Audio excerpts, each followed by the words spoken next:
Olá, muito boa tarde. No Sem Censura de hoje nós vamos falar de cultura e com ninguém nada mais, nada menos que o novo ministro Sérgio Saleitão, e que vem falar conosco sobre os desafios à frente da nova pasta. Não é uma novidade desafios na sua vida pública, não é? Sem dúvida, mas eu estou pronto para mais um. Ótimo. Estamos também com o André Heller. Ele é o diretor artístico do Teatro Municipal e ele vai falar do Teatro Municipal aqui do Rio, tá? E ele vem falar sobre os projetos para a recuperação do teatro, além de toda a programação também, não é, André? Sim, espero. Prazer em tê-la aqui. Imagina, o prazer estar de volta aqui. E estamos com Clarice Gonzalez, que é mezzo-soprano, e ela está fazendo um recital andaluz de música espanhola com o pianista Aimar Noronha aqui no Rio. É amanhã, né? Amanhã, Amanhã. 7 horas. E ela vai dar uma pala pra gente, mesmo sem piano. Vamos lá. E estamos com Jorge Vitória. Vitório. O Vitória foi pela... A gente está tentando. É economista e ele idealizou a Copa do Brasil de Fotografia, que é uma competição de rua que reúne fotógrafos profissionais e amadores, e vai ser um barato. Foi uma ideia ótima, Jorge. Acredito que seja, né? Teve bastante receptividade nas duas últimas etapas e está sendo bem divertida. O importante é isso, a gente está conseguindo levar alegria. Então, acho que já conseguiu boa parte do nosso intento. Parabéns. E estamos com o Bruno Barros, hoje chiquérrimo, sexta-feira. Você vai onde? Prefiro não falar. Tô brincando. Boa tarde, Vera. Muito boa tarde a todo mundo. Muito boa tarde ao senhor, a você que está em casa. Chegou a hora de participar do Sem Censura. Lembrando que para participar você tem que usar a hashtag Sem Censura. Sua mensagem vai cair aqui e eu vou passar para os nossos convidados. É bem fácil, Vera. Maravilha. Olha só, deixa eu pedir então, você não quer dar uma pala para a gente já ver? Vamos lá. Nossa, vamos lá. Você toca, inclusive. Agora, O que você vai mostrar? Eu vou mostrar uma sevilhana do século XVIII, do Garcia Lorca. Ele, por acaso, fazia música? Garcia Lorca? Pois é, ele só era poesia? um grande poeta, né? Mas ele também harmonizou, ele fez essa música também. São 12 canções. E nós vamos fazer 7 canções amanhã. E uma delas eu vou mostrar para vocês agora com Castanhola. Maravilha, por favor. Viva Sevilla, viva Sevilla. Viva Sevilla, viva los sevillanos, en la mantilla, una torre que dice, viva Sevilla. Viva Triana, viva los trianeros, los de Triana, viva los sevillanos y sevillanas. Viva Sevilla, viva Sevilla. Maravilha, maravilha. No final, você dá uma outra palhinha pra Uma gente? outra, claro. Então, eu vou pegar agora de jeito o ministro Sérgio Saleitão e conversar com ele sobre política cultural. Eu estava ouvindo a Clarice cantar e estava me lembrando de Sevilha, mas estava me lembrando de ontem, que foi uma coisa tão pesada que o mundo enfrentou, né? E a cultura é uma coisa tão importante. Como é que o senhor está lidando com a importância da cultura e um orçamento pequeno? Olha, preciso que a sociedade brasileira como um todo e também os governos, né, nos níveis municipal, estadual e também federal, os nossos políticos, se deem conta da importância objetiva, concreta que a cultura já tem nas nossas vidas. Os brasileiros dedicam cada vez mais tempo e cada vez mais recursos à fruição, ao consumo de cultura. E é preciso que nós tenhamos políticas públicas à altura da excelência da nossa cultura, da nossa diversidade cultural e também dessa importância que a cultura já tem. A cultura, ela não é apenas geradora de identidade, de senso de pertencimento, não apenas contribui para a formação do capital humano, da sociedade, não apenas é geradora de alegria, de felicidade, de inclusão, ela também tem um peso econômico, ela é geradora de renda, geradora de emprego e constitui também um grande ativo da nossa sociedade. Então, assim, os brasileiros, nós já damos essa importância à cultura no nosso dia a dia, mas nós não percebemos isso com clareza e os nossos governos não dão à cultura a importância que a cultura merece. Esse é um desafio que nós temos no Ministério da Cultura, que é empunhar a bandeira da cultura brasileira para despertar esse interesse, essa atenção para o assunto. Nesse momento, Vera, de crise econômica que nós ainda vivemos, estamos começando a sair, mas ainda vivemos, a cultura então ganha uma importância ainda maior, né?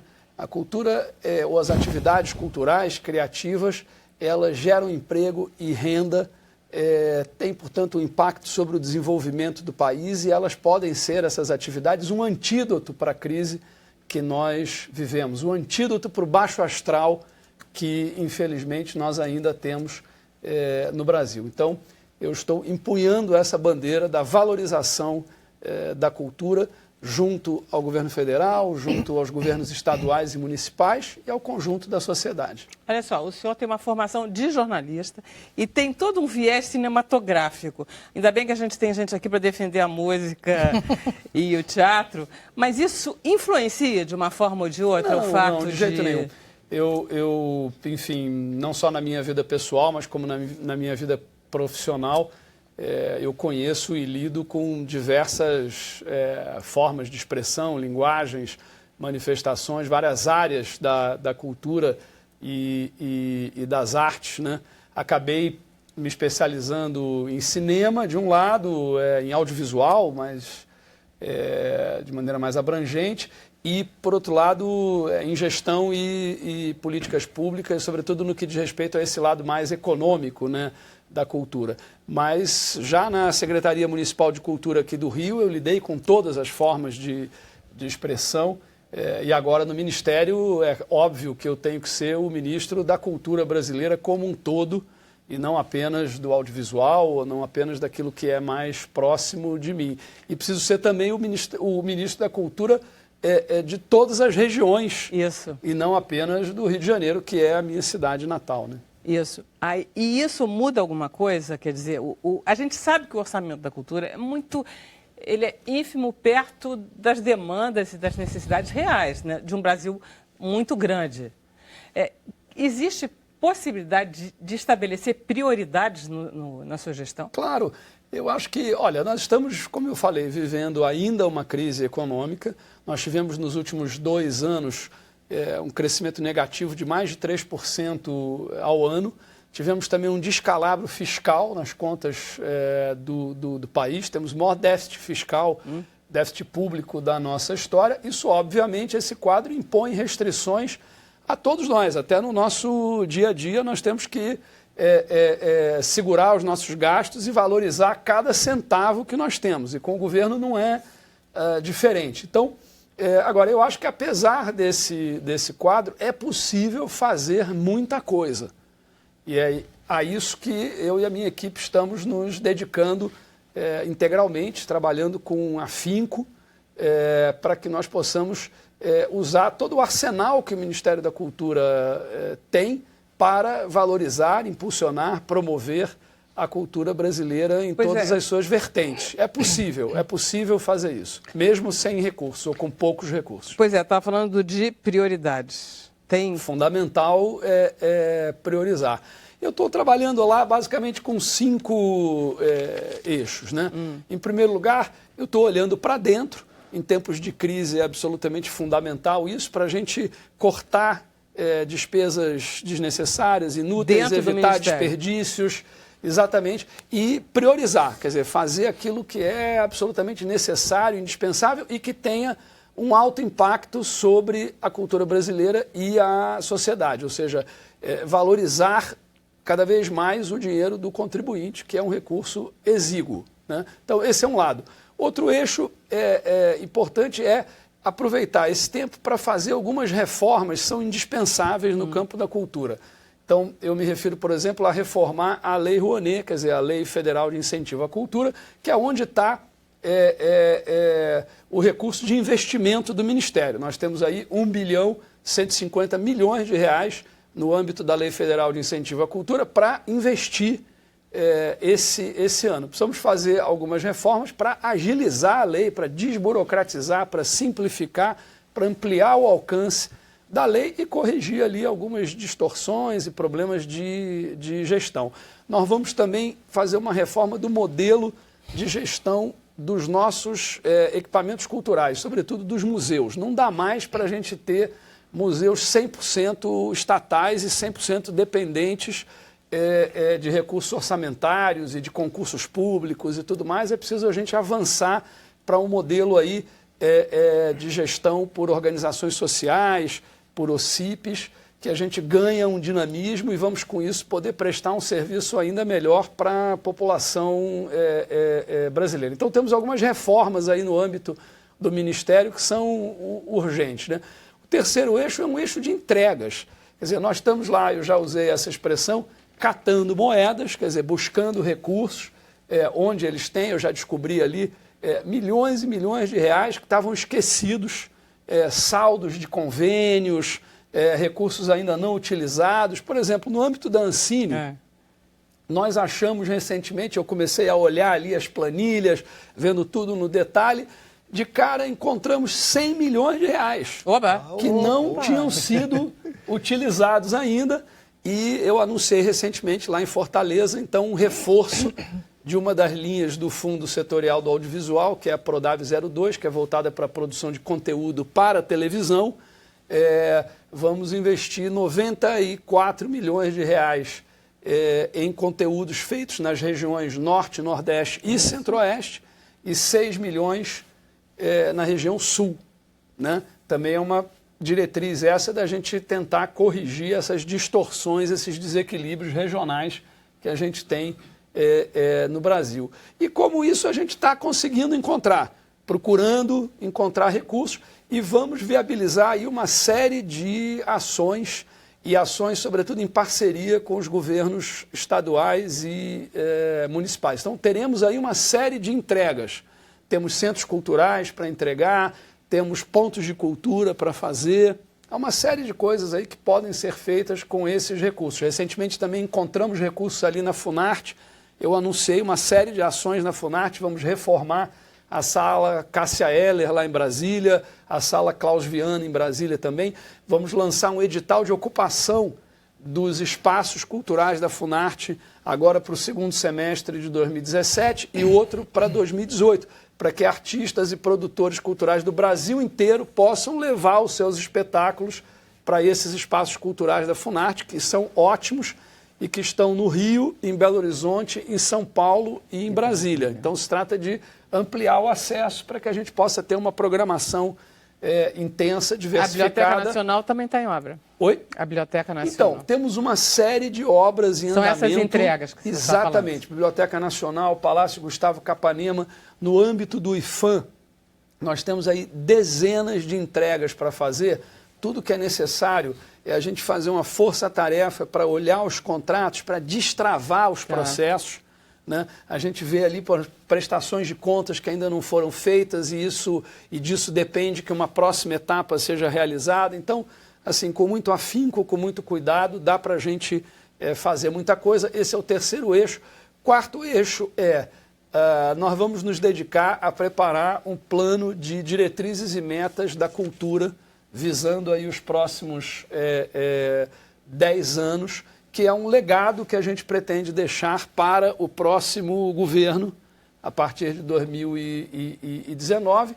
Quer dizer, o que vai ter ali? Um diagnóstico da cultura brasileira, da situação na cultura, um diagnóstico da situação do Ministério da Cultura e uma avaliação disso e um conjunto de propostas, mas propostas objetivas. Vamos além do campo do desejo. A ideia é diretrizes, metas, indicadores, programas, ações, fontes de recursos.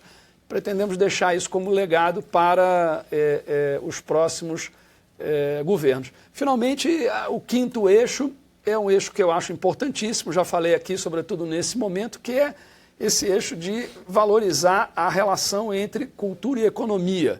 Quer dizer, fazer com que as pessoas percebam que as atividades culturais elas são geradoras de renda e emprego, elas já representam 2,64% do PIB no Brasil e tem um potencial de crescimento muito grande. Quer dizer, basta a gente dar um empurrãozinho, basta a gente dar um estímulo para que essas atividades possam crescer ainda mais e, com isso, ajudar o desenvolvimento do Brasil. Então, são esses 5 eixos que nós vamos trabalhar. Eu acho que vamos deixar aí no final de 2018 um certo rol aí de resultados importantes na área. Eu tenho brincado lá, Vera, nós vamos tentar fazer 4 anos em 17 meses. Tá bom. Esse é o desafio. Tá bom. Olha só, deixa eu recomeçar então. Vamos lá. Lei Rouanet vai precisar do Congresso para reformar essa lei? Vai, Nós temos né? aí 2 dimensões. Primeiro, vários problemas que a gente observa na Lei Rouanet dizem respeito à gestão, Tá. ou má gestão. Isso a gente pode fazer, é dever de casa nosso. Tá. E vamos enfrentar isso, como eu falei, para desburocratizar, para agilizar, para a gente conseguir, inclusive, executar esse dinheiro todo. Porque esse dinheiro nunca foi utilizado. O Ministério sempre fica ali a 20% ou 30% do teto dos recursos disponíveis, né? Então, esse é um lado. Agora, a Lei Rouanet tem 26 anos de existência. O que é que depois de 26 anos não precisa de uma reforma, né? Então, para isso a gente vai precisar do Congresso. Vamos precisar. Eu acho que, sobretudo, nós precisamos introduzir novos mecanismos mais contemporâneos para que a Lei Rouanet possa dar conta da diversidade dos tipos de projeto e dos modos de produção da cultura. Então, por exemplo, é muito difícil hoje que uma instituição cultural de caráter permanente, como, por exemplo, um museu, ou um centro cultural, ou uma orquestra, ou uma companhia de dança ou de teatro, use a Lei Rouanet, porque a Lei Rouanet trata basicamente de projeto, no máximo de plano anual. E essas instituições, elas têm um caráter permanente, contínuo. Para isso, a gente tem, em vários países, como nos Estados Unidos e em vários países da Europa, um mecanismo chamado endowment. São fundos patrimoniais permanentes voltados para o financiamento de instituições culturais com esse perfil. Então, a ideia é que a gente possa introduzir Criar esse esses mecanismo fundos na Lei Rouanet para que as pessoas tenham esse estímulo do incentivo fiscal para doar recursos para endowments relacionados a museus, orquestras, etc. Com isso, acho que a gente vai dar conta desse segmento da cultura. Vai precisar do Congresso de qualquer Sim, maneira, então, para que vai isso ter que precisamos mudar do Congresso. nessa lei.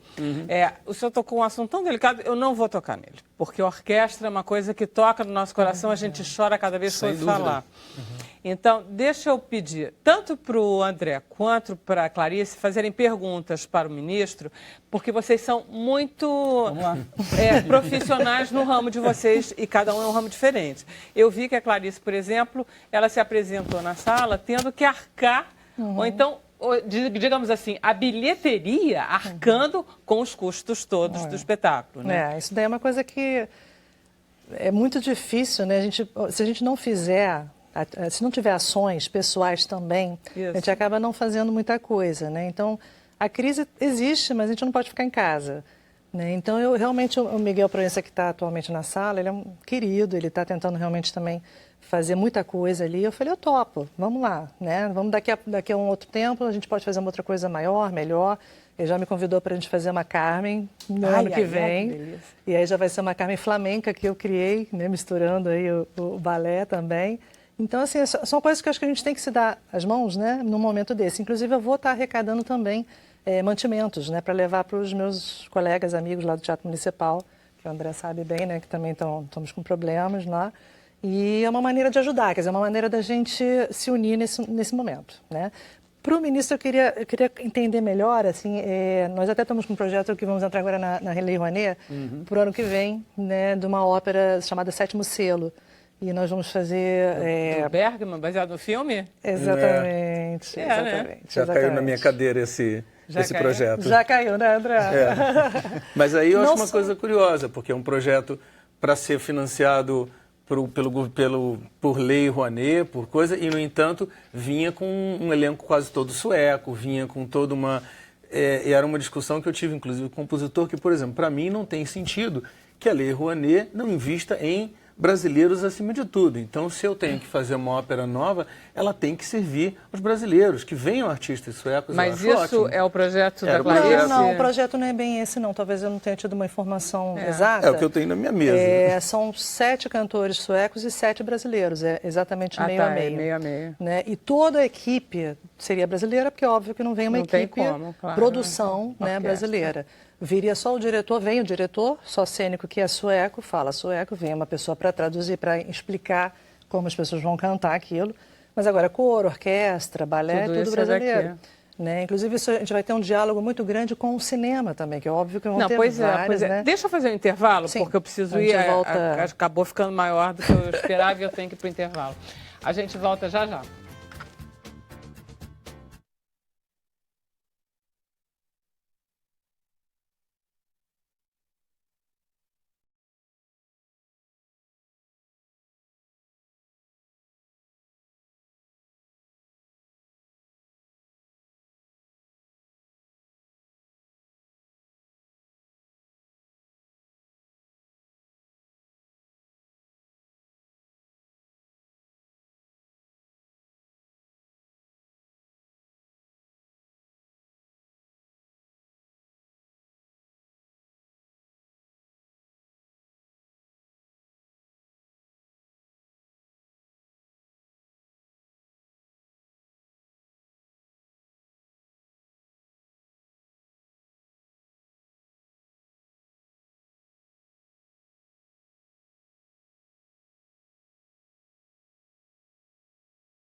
Sem Censura está de volta. Deixa eu, antes de conversar com a Clarice e com o André, perguntar para o Bruno se ele tem comentários, perguntas. Deve ter, né? Tem sim, Vera Tem, né? Barroso, olha só. Eu separei 2 perguntas aqui para o ministro.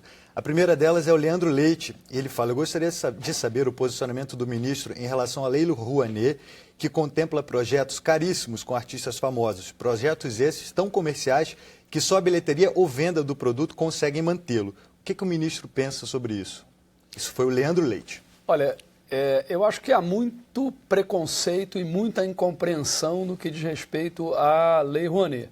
A Lei Rouanet, nos últimos 26 anos, cumpriu relevantes serviços para a cultura brasileira. Eu ousaria dizer que o Brasil seria um país muito mais triste, muito mais pobre culturalmente, se não houvesse esse mecanismo que foi o principal meio pelo qual a cultura brasileira foi financiada nesse período. Eu sou um defensor e um entusiasta da Lei Rouanet. Acho que, claro, nós temos problemas, temos defasagens, temos distorções, sobretudo por mau uso ou má gestão. Agora, isso aí dá para resolver, né? Dá para a gente melhorar. Agora, é importante reconhecer a importância que a Lei Rouanet teve. E acho que nós temos que dar conta de toda a diversidade da cultura brasileira e também dos modos de produção. Eu não conheço realmente projetos que que usam Lei Rouanet e que poderiam ser 100% bancados pela iniciativa privada ou por recursos de receita de bilheteria. A coisa não funciona dessa maneira. Aí acho que há um certo componente de incompreensão, desconhecimento ou mesmo de preconceito, né? É preciso dizer o seguinte, a Lei Rouanet, ela representa apenas 0,66% do total de renúncia fiscal do Estado brasileiro. Eu não vejo as pessoas fazerem as mesmas críticas e terem essas mesmas posições em relação a 99,34% do total da renúncia fiscal do Estado brasileiro. Me refiro a setores como indústria têxtil, eletroeletrônicos, até a mesma indústria farmacêutica, que inclusive são setores da economia que têm um peso menor do que o peso da economia criativa e da economia da cultura no conjunto da economia brasileira. Muitos desses projetos que têm bilheteria, que têm sucesso comercial, a maior parte deles não existiria, não aconteceria se não houvesse o patrocínio via Lei Rouanet, Mas por com diversas certeza, razões. e nós todos aqui fechamos embaixo. Quer dizer, desculpa, eu estou falando por mim. Mas eu tenho certeza que qualquer pessoa que trabalha com cultura sabe da importância e da novidade que foi a Lei Rouanet. E o problema é que a gente acaba tendo que falar mal do Ministério da Indústria do Comércio para defender a cultura. Dizer, gente, para não com é isso, necessário, entendeu? né? Não, mas a gente sabe que é por aí. Eu, como economista, eu vejo o seguinte: a cultura, ela não é vista como um produto. Isso. Isso é fácil, É o como que ele negócio. fala, quinta É um meta negócio. de virar é um uma negócio. ligação com a Ou economia. seja, a Lei Rouanet, olhando visualmente como economista, são os financiamentos do BNDES para alavancar Cara, grandes desse tamanho. fundamentos. Olha só, do BNDES desse Então, tamanho. que aí para gerar emprego, para gerar renda. Isso. Ok, vamos lá. Um grande espetáculo vai precisar de capital de giro inicial. A bilheteria vem depois. Exatamente. Ou seja, o cara precisa ser startup, você- como toda custa empresa, levantar como uma toda obra empresa de precisa. Exatamente. Aí pedir, de repente, aí são os ajustes. Pô, cara, você fez um grande Prestação espetáculo de no Rio de contas. Janeiro. Ok. Vai para o Sertãozinho, vai para Mar de Espanha e faz um espetáculo lá com 200 pessoas. Me dá essa contrapartida, faz alguma coisa. Que não- Mas Contrapartida são, social são os para as ajustes. ações pra- São os pra ajustes, são os pessoas. pequenos ajustes que têm que Olha ser só, eu feitos. tenho uma outra pergunta. Não vamos ficar aqui defendendo a Lei Rouanet, porque ele Exato. está querendo reformar. É. Olha aí, a Marta Leal é telespectadora fixa aqui do Sem Censura. Marta. Ela gosta muito da gente, gosta muito da TV Brasil. E ela tem uma pergunta para o ministro. Ela quer saber quando que a TV Brasil vai entrar em HD na TV por assinatura. Opa, que Isso, maravilha. rapaz, Essa é uma pergunta, resposta Marta, ó, beijo. sensacional e faço questão aqui de dar essa notícia aos nossos espectadores.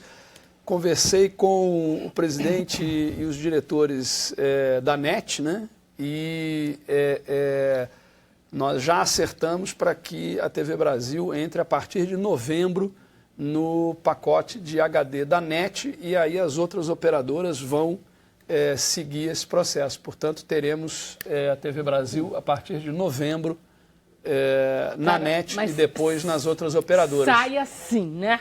Novembro. Vamos lá, ministro. Não, peraí, mas não sei se vai você aparecer sabe, alta mas definição. a previsão original é que seria final de 2019, né? Não, já está muito bom Então, isso. conseguimos Novembro. antecipar agora para novembro desse ano.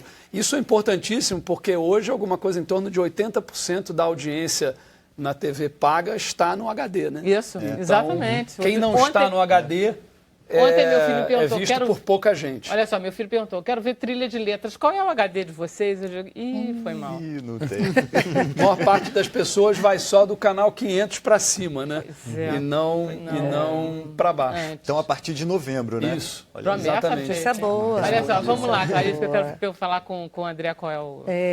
Não, a gente estava falando do Isso, recital, né? isso, Da isso. Guiomar Novaes. Então, não, eu acho que é isso mesmo. Para não falar mais da Lei Rouanet, então, o Brasil é tão grande, né? A gente tem tantos... Como é que isso faz essa divisão assim de peso, né? Nós temos o folclore, tem também a música erudita, tem também a música popular.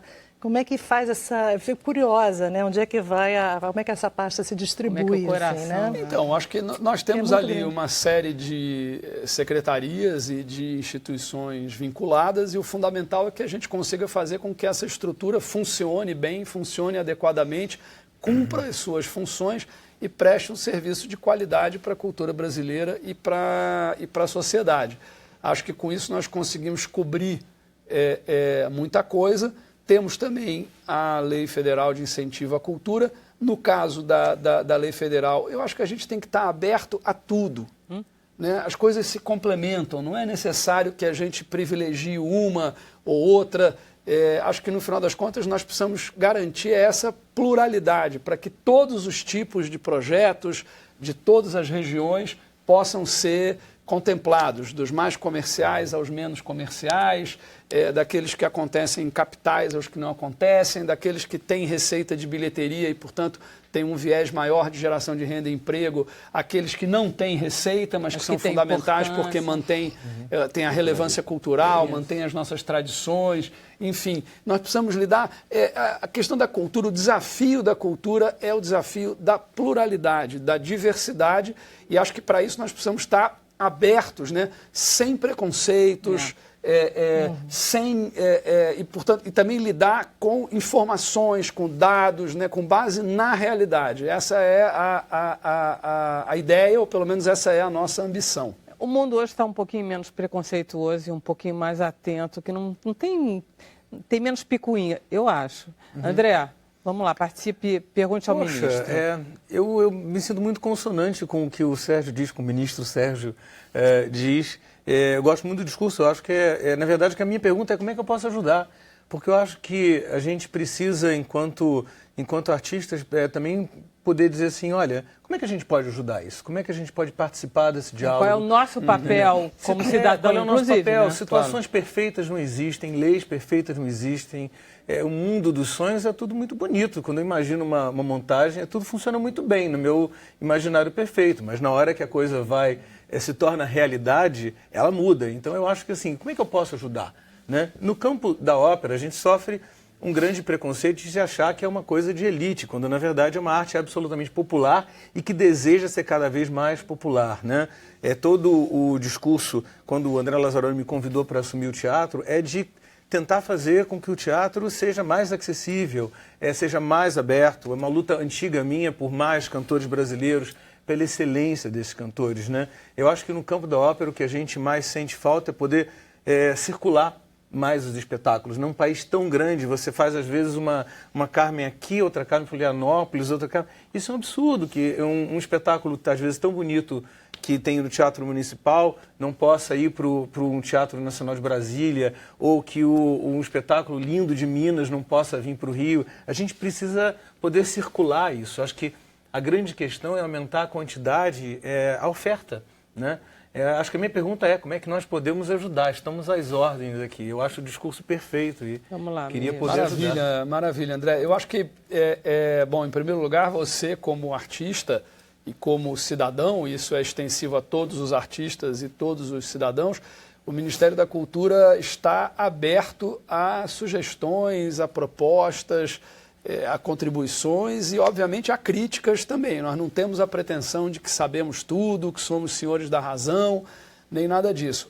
Eu faço até aqui um apelo, né, a todos os homens e mulheres da cultura brasileira para que nós possamos nos unir, nos congregar dentro desse processo de valorização da cultura brasileira e também de um processo em que o Ministério possa, de fato, cumprir melhor a sua missão. Então, acho que esse é um aspecto. Outro aspecto, quer dizer, você como, André, diretor do Teatro Municipal, que é um teatro que pertence ao Estado do Rio de Janeiro, eu sou um federalista e um municipalista. Eu acho que nada substitui o poder local, que está em contato direto com os cidadãos. Muitas vezes nós lá em Brasília estamos ali encastelados e muito distantes, né, da realidade do dia a dia das pessoas. Né? Então, eu acredito que o Ministério da Cultura, enfatizei isso aqui logo na minha primeira fala, precisa necessariamente atuar em parceria com as prefeituras e com os estados. E é justamente isso que eu estou buscando até na minha própria agenda. Quer dizer, estou indo aos lugares para conversar com os gestores.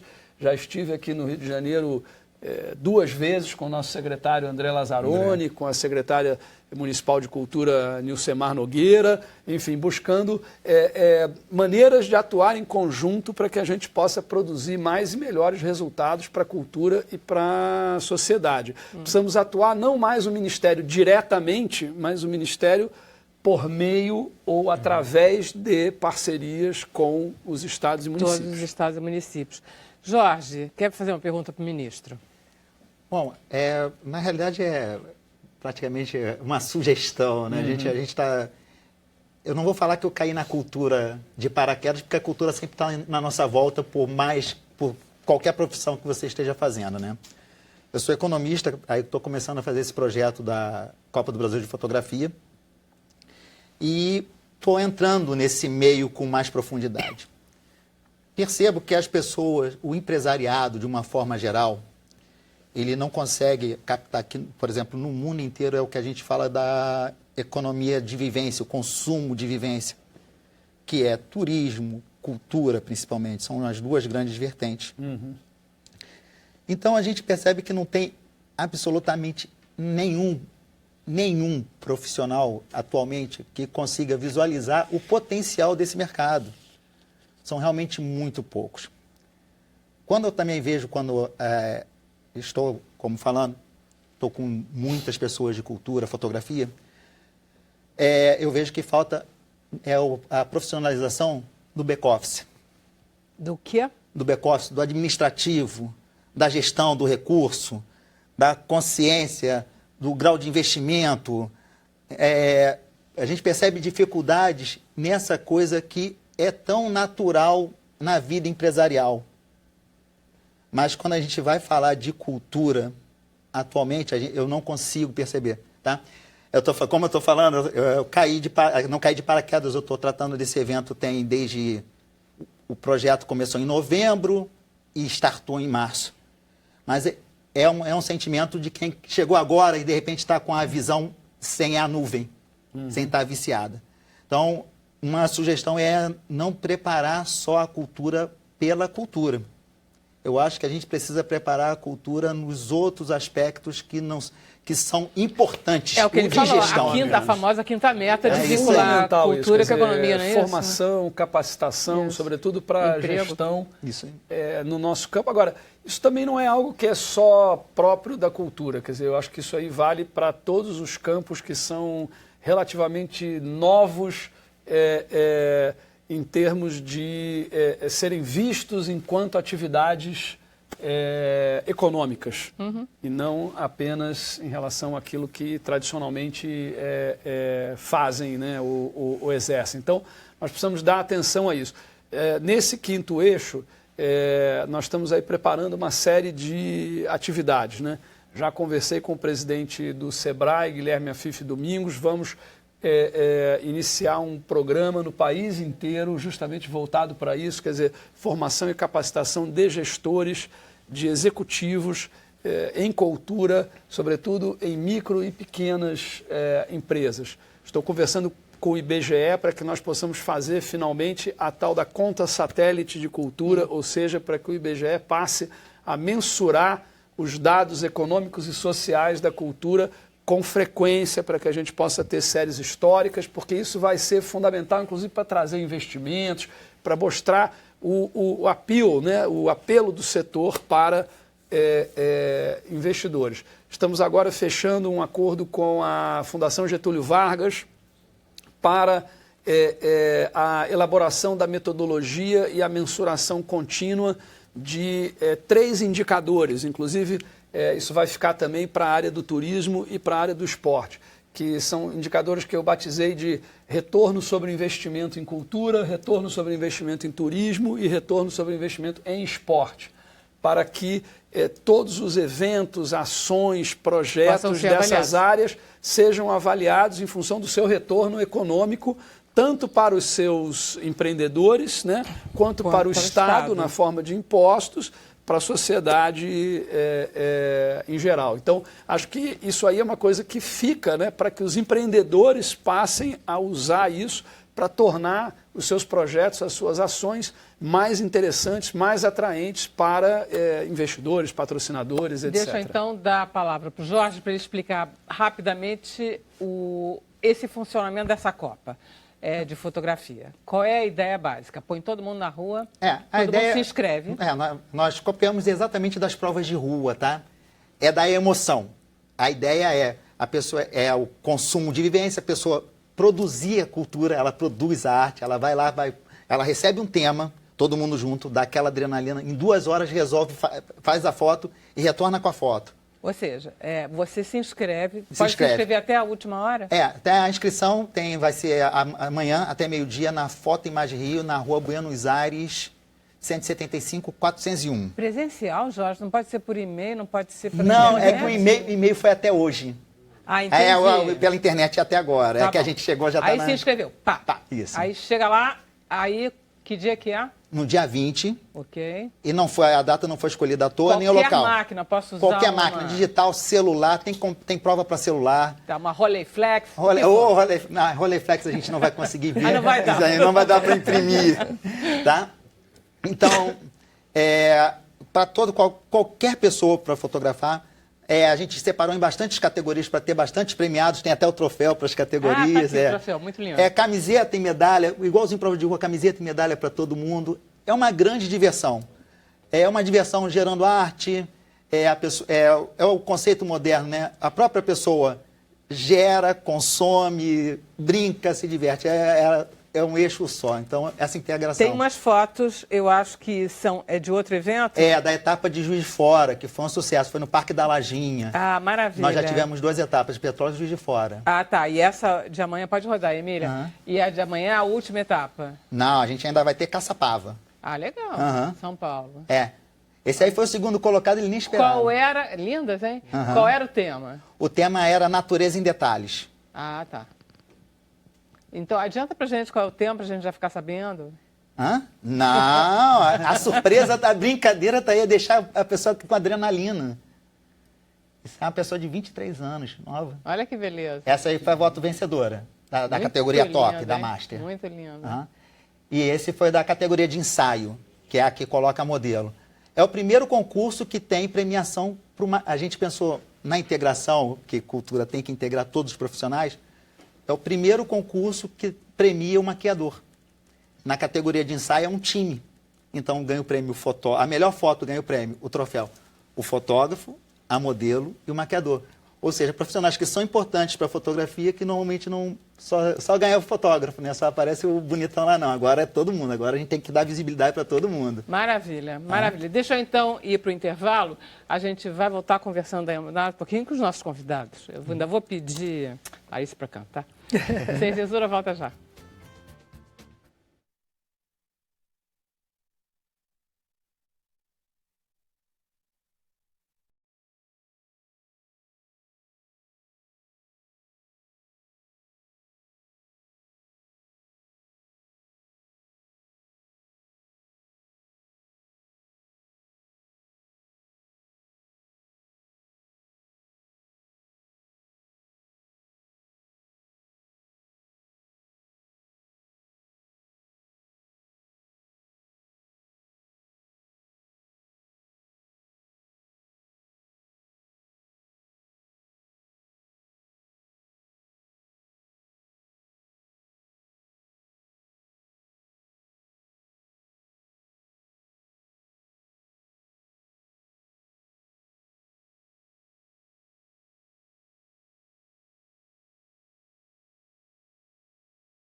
E voltamos com Sem Censura. Bruno, temos perguntas, comentários? Temos, eu achei um comentário interessante da Marília Melo. Ela diz assim, a relação entre cultura e economia é muito subjetiva. Quanto custa uma criação? Ela faz uma pergunta. A sociedade materialista não consegue entender o valor criativo. As pessoas precisam reconhecer o valor dos grandes artistas. Tem uma pergunta aí, essa é do Fernando Pontes. Ele quer saber se o ministro tem conseguido dialogar com a classe artística. Tenho sim. Já na minha posse eu coloquei claramente essa disposição, essa abertura para o diálogo. Acho que nós vivemos no Brasil hoje um clima de muita politização, de muita divergência, de muita controvérsia, de muita antipodia, e na cultura isso acabou se tornando uma questão aguda, né? Mas acho que foi muito prejudicial para a cultura, porque nós nos deixamos levar por questões muitas vezes até externas ao mundo da cultura, e isso nos separou, isso nos dividiu em vez de nos aproximar. Então, o apelo que eu fiz já na minha posse, tenho feito em todos os lugares que eu vou, em todas as conversas da qual eu participo, é para que as pessoas da cultura se concentrem nas questões culturais, nas questões da cultura, e que nós busquemos o que nos aproxima e não o que nos divide. Não que as questões políticas, as visões de mundo, as visões ideológicas não sejam importantes, mas eu tenho certeza que no que diz respeito ao fazer cultural, ao pensar cultural, há muito mais em comum do que diferenças. Com certeza. E nós precisamos nos concentrar nisso, porque essas antipodias, essas divergências foram muito prejudiciais para a cultura brasileira nos últimos meses. Então, agora nós precisamos nos unir. E o que vai nos unir é justamente o diálogo franco, e eu estou aberto a isso, o Ministério está aberto a isso. Bom, vamos lá, Clarice. Fala para mim o que você vai me unir definitivamente, a música, e o que você vai apresentar amanhã. Então, rapidamente, amanhã às 7 horas, 19 horas, na Sala Cília Meirelles, na Guilmar Novaes, vamos fazer um programa todo dedicado à música espanhola, que se chama Recital Andaluz, que eu já faço há muitos anos, né? E agora estou com um pianista, Aimar Noronha de Santinho, que é de São Paulo, que morou 20 anos em Barcelona, então ele tem uma intimidade com a música espanhola muito grande também. E eu não faço isso sozinha, eu tenho muitos apoiadores, né? A Eliane Carvalho faz a minha parte de dança, que é a minha coreógrafa, então também tem um pouquinho de taconeio, de dança, as castanholas. Você toca, dança, representa isso? Mais ou menos isso. Só de artista. Não toco porque vai ter pianista, mas bobeou, tocava, né? Aquele negócio. Tocava, se desce. Pois se desce. E então a gente está tentando fazer esse projeto mais vezes também, que nós fizemos em São Paulo, e estamos agora fazendo aqui no Rio. Explica para mim por que você está escolhendo um repertório andaluz. Você tem alguma coisa, esse Gonzalez aí, Gonzalez, né? Esse Gonzalez não tem como fugir, né? Família espanhola, total. E aí total. E é uma eu, família desde que... pequena, meu avô tinha as castanholas, meu avô tinha uma castanhola pequenininha, né? Eu botava já no dedo, já começava a tocar. E depois comecei a tocar no piano, quando eu comecei a fazer piano, comecei a tocar as músicas espanholas, e depois fui para o canto, e aquilo veio vindo mais forte no canto, mas sempre com Espanha, né?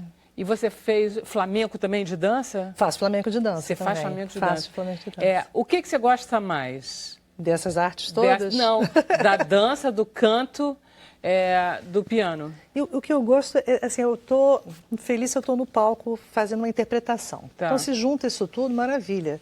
Né? Mas eu faço as óperas também, então eu posso fazer só uma... A gente às vezes faz um tablau, né? Uma coisa assim mais de flamenco, só de dança, mas eu estou sempre unindo, sempre tentando unir todas essas artes. Né? Então, amanhã você vai deixar o pianista tocar, porque ele... que é muito bom ele. Você está confiando nele. Confio totalmente. Eu sempre acho que as pessoas que fazem tudo, elas não confiam muito assim nos outros, entendeu? Não, ali pode ter certeza. E aí você vai estar de... Vou estar. Com aquela... Tem umas surpresas, né? Também não tá é, bom, mas tá assim, bom. nem todos então, vão poder estar. Suponho que Mas você vai estar com... que vai estar, né? Tem um ambiente de tablau flamenco ali um pouco também. E tem uma surpresa ainda no final, uma roupa também maravilhosa da Yara Figueiredo, né? Da Yolanda. E tem uns apoiadores ali Você também. sabe que o João Cabral de Melo Neto, ele tinha uma coisa muito que ele contava sempre, que ele dizia que ele não podia assistir nenhum espetáculo, de nada, que a cabeça dele imediatamente lembrava, ele estava no ele estudou em colégio interno, a cabeça dele ia embora para o futebol, entendeu? Então ele tinha horror a concerto, qualquer coisa. A única coisa que ele gostou foi porque ele morou em Sevilha e era o Flamengo. Era o único espetáculo que ele dizia, isso eu assisto, e ele tem textos lindos sobre isso. Então, amanhã, 7 horas da 7 noite. horas, na Rua da Lapa, 47. Naquela linda sala, Essa com aquela linda linda sala acústica. reformada, maravilhosa. Teremos você. Então, Eu e tá, a no Aymar. finalzinho, Tá eu bom, peço você para me você fala. cantar, deixa eu conversar um pouquinho com o André. Ok. André, o que você vai me encantar? Cantar, meu Deus do céu. Olha, eu acho que eu estou num momento feliz, né? Os salários foram pagos, um esforço muito grande do secretário, dos corpos artísticos, administrativos, nessa uma batalha muito legal. E mais feliz ainda porque existe um clima, como o Sérgio falou, de união. Eu acho que o Teatro Municipal do Rio de Janeiro, a coisa mais legal do SOS é que eu não consigo falar muito de crise, eu acho que essa não é a minha área. Eu falo muito de otimismo, do que vai dar certo, do que está dando certo. O teatro conseguiu, desde março, quando eu assumi, ter uma programação própria grande por mês. Né? Teve a Carmen Burana, estamos tendo Carmen, né? Inclusive, sem querer competir com a minha... Nós fizemos alemão Nós juntos, fizemos, olha, 20 anos atrás. Vocês estudaram Alemão alemão somos juntos. colegas, Entendi, todas as coisas. Vocês nós aprenderam? alemão. Eu aprendi. Sim, tem que aprender, né? Tem que cantar em alemão, né, meu? É verdade, é verdade. Aliás, o André tem umas histórias boas dessas histórias de cantar em As alemão. coisas fantásticas. Mas, enfim, a gente tem a Tragédia de Carmen, que é uma versão, para quem quer conhecer Carmen, quem quer no ano que vem ver uma Carmen lá com ela, na Sala Cília Meirelles, a gente está no teatro com a Carmen, aqui a Tragédia de Carmen, que é uma versão condensada pelo Peter Brook, o grande Peter Brook, com toda a música do Bizet. E é um projeto que me deixou muito feliz, porque são 3 elencos brasileiros, um elenco de cantores mais experientes, um elenco de artistas do coro, que nós temos artistas geniais no coro, às vezes muito pouco aproveitados, um elenco da Academia de Ópera Bidu Sayão, um convidado de São Paulo, do Ópera de Estúdio de lá. Então, assim, eles se revezando num espetáculo popular. E a gente teve agora, na terça-feira, um espetáculo para crianças, para escolas, na verdade, né? E foi lotadíssimo, foi emocionante para eles. E no domingo passado nós tivemos que pedir para 4.000 pessoas voltarem porque lotou o teatro, né? L'embarras du choix, como diria minha avó, né? Você não sabe...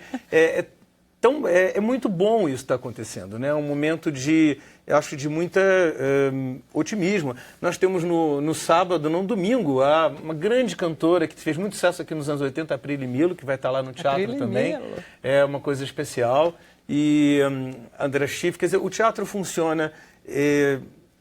talvez quase como muitos poucos teatros no Brasil, né? Um teatro que é público, um teatro que tem ingressos a preços populares, que está tentando muito se reinventar e se autossustentar, né? Acima de tudo, encontrar a ideia muito do André Lazzaroni é essa, né? De você, que o teatro... A gente fala em legado, como o Sérgio estava falando. Eu acho que isso daqui a 1 ano e meio, quando eu deixar a direção do teatro, se for para deixar a direção do teatro, ou se for na próxima semana, que a gente deixe um teatro inteiro, autossuficiente, que eu sou um grande fã dessa ideia dos fundos patrimoniais, né? Os endowments, né? Que o Metz de Nova York, o Covent Garden, onde eu trabalhei tantos anos, eles funcionam graças a isso. Há fundos que estão muito...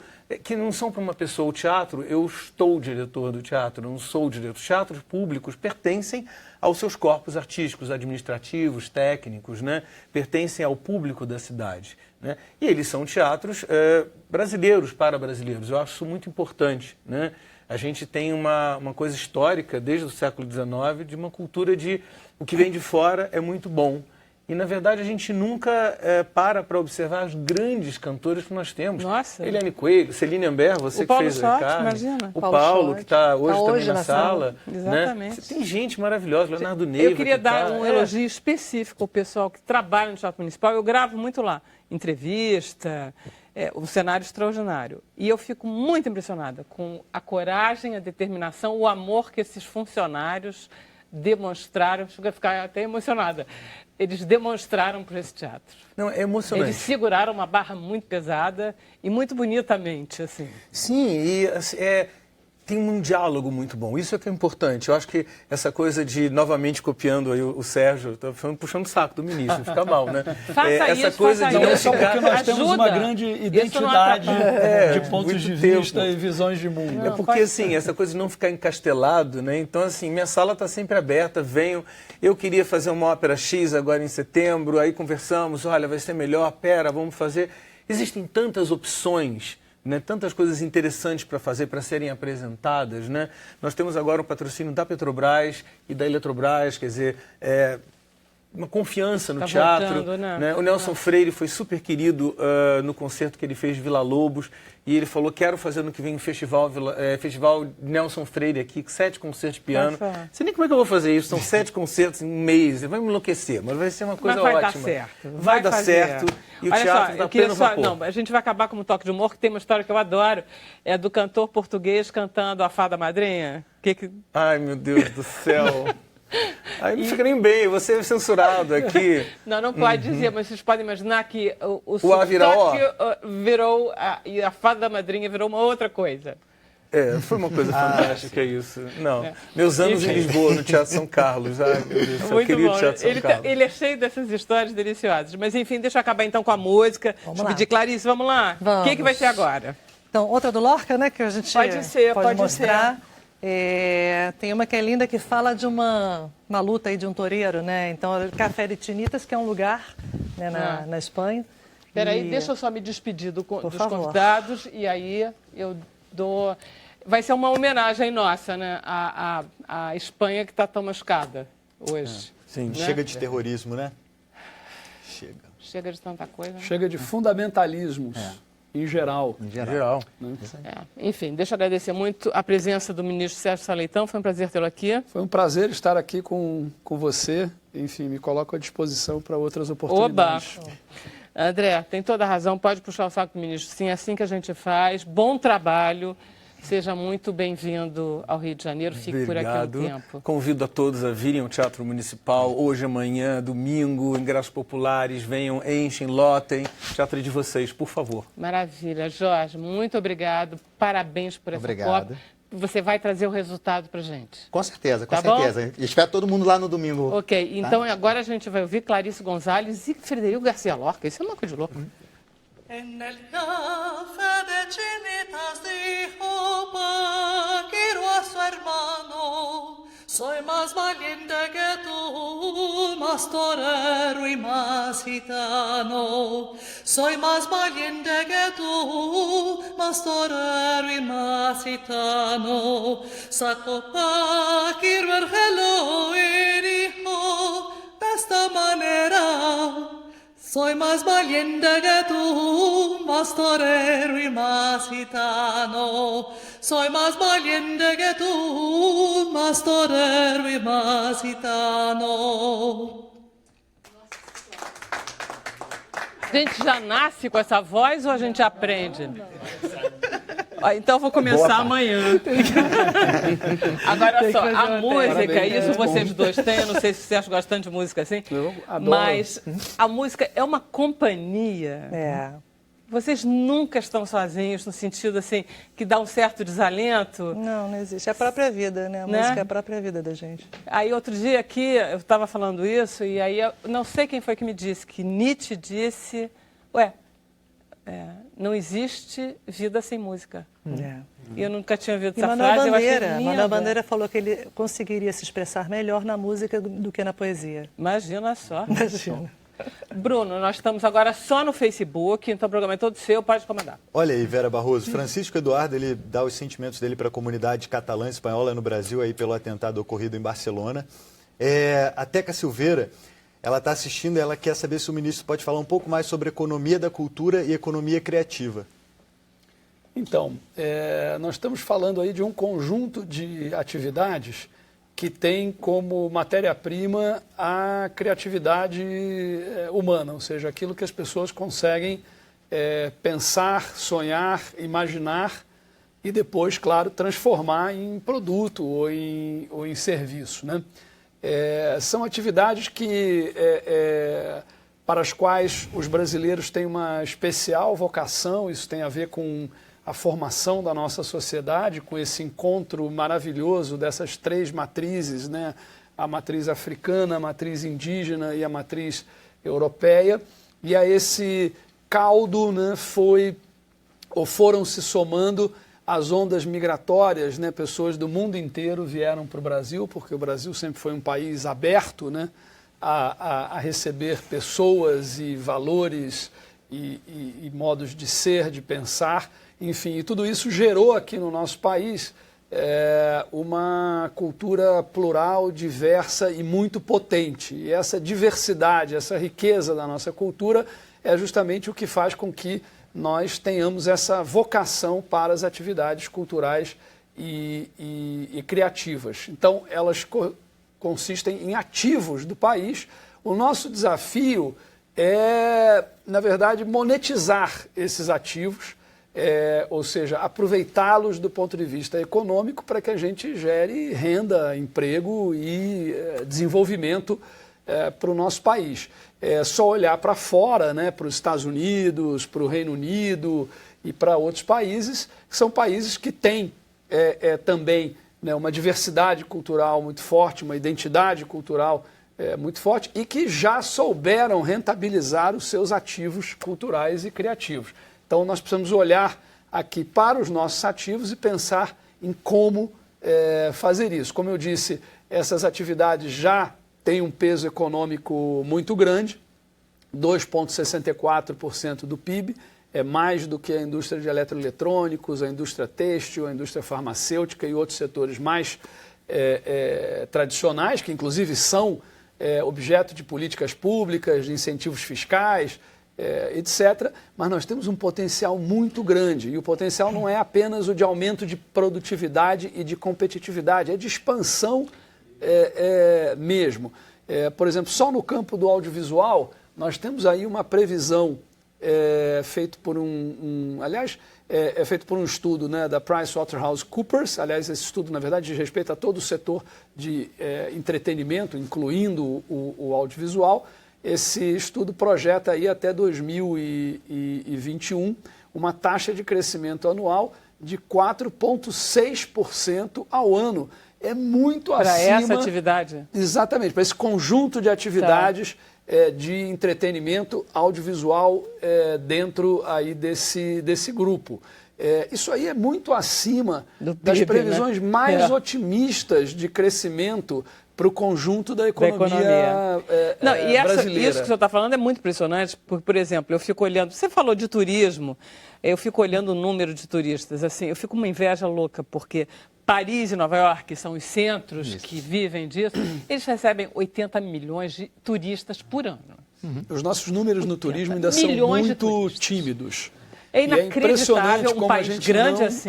Nós não enxergamos isso. A FGV mostrou agora, num estudo que ela fez para nós, que no caso específico do Rio de Janeiro, se nós conseguirmos aumentar em 20% o volume de turismo, o que não é nada muito ambicioso, nós teremos a injeção de 6 bilhões de reais na economia da cidade no Rio de Janeiro. Né? As pessoas, por exemplo, têm uma dificuldade de entender essa dimensão do carnaval. Quando eu disse que ia ajudar o Carnaval do Rio a se viabilizar esse ano, isso foi, enfim, houve uma controvérsia em relação a isso não foi muito bem visto. Em primeiro lugar, o fato de ajudar o Carnaval não significa que outras áreas também não serão beneficiadas e contempladas. O outro aspecto é que o Carnaval do Rio, além de ser uma expressão cultural, a nossa festa popular mais impactante, mais reconhecida dentro e fora do país, tem um impacto na geração de renda e emprego que é impressionante. E na atração de turistas. E quando a gente fala de turismo, a gente está falando de dinheiro novo. É valor adicionado na economia, né? Não é assim, simplesmente... chega fresquinho, não é dinheiro que está trocando de bolso. É dinheiro que está vindo de outros estados e de outros países.